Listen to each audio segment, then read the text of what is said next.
Today's our topic मतलब ये है कि हमने एक फ़ाइल से दूसरी फ़ाइल में किस तरह फॉर्म को फिल करना है। सबसे पहले हम नोटपैड ओपन करेंगे। यहाँ हमारे पास एक फ़ाइल पड़ी है a.php। उसमें हमने वैलिडेशन के बारे में बताना है, ठीक है। फॉर्म वैलिडेशन, बॉडी और हेड।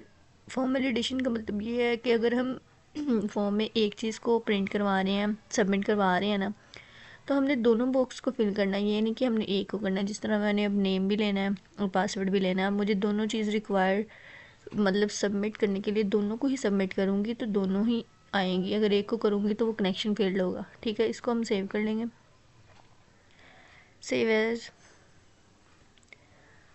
और यहाँ हम जैम के फोल्डर पे गए। इसका मैंने नाम रखा था a.php। जैम में हम ये जैम में हमारे पास था एच टी डोस में हमारे पास था वेब। यहाँ हमने ऑलरेडी सेव किया हुआ है इसलिए हम इसको कैंसिल कर देंगे, ठीक है। अब हम आएंगे, ये देखो BHP, एक हमने और फाइल बनाई b.php से, ठीक है। उसमें हमने ये बताया है कि इको का ये साइन लगाया हुआ है हमने। इको की कंडीशन इसलिए लगाई है कि हम दोनों चीज़ को हमने प्रिंट करवाना है, ना कि हमने एक को करवाना है। अगर एक फॉर्म फिल करेंगे तो वो नहीं आएगा। इसको भी इसी तरह हम फाइल पे जाएंगे, सेव एज़ किया। सेव एज़ में जाने के बाद हमारे पास जैम का फोल्डर था, जैम में गए। जैम में मतलब बी के नाम से हमने सेव की। लोकल डिस्क पे जाएंगे, ये जैम था। जैम में हमने एच पे गए।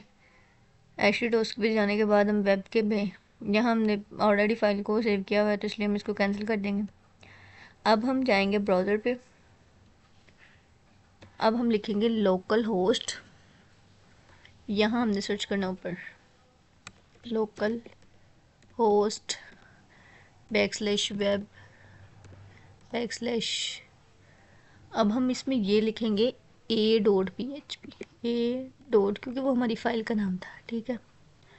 अब हमने इसको इंटर किया, ये देखिए ये हमारे पास आ गया। अगर हम यहाँ लिख लेते हैं my name is Mahak and I right this महक। अब इसको हम करते हैं, ये देखो उन्होंने कहा please fill out this field, now we write this password, there is something and now we submit. Now we have, मतलब अब हमारे पास दोनों चीज़ है फॉर्म की, ठीक है। इसी तरह आपको समझ लगना चाहिए कि अगर हम एक चीज़ लिखेंगे तो वो नहीं करेगा, वो सबमिट नहीं करेगा, जबकि हम दोनों लिखेंगे तो वो सबमिट करेगा। अल थैंक यू।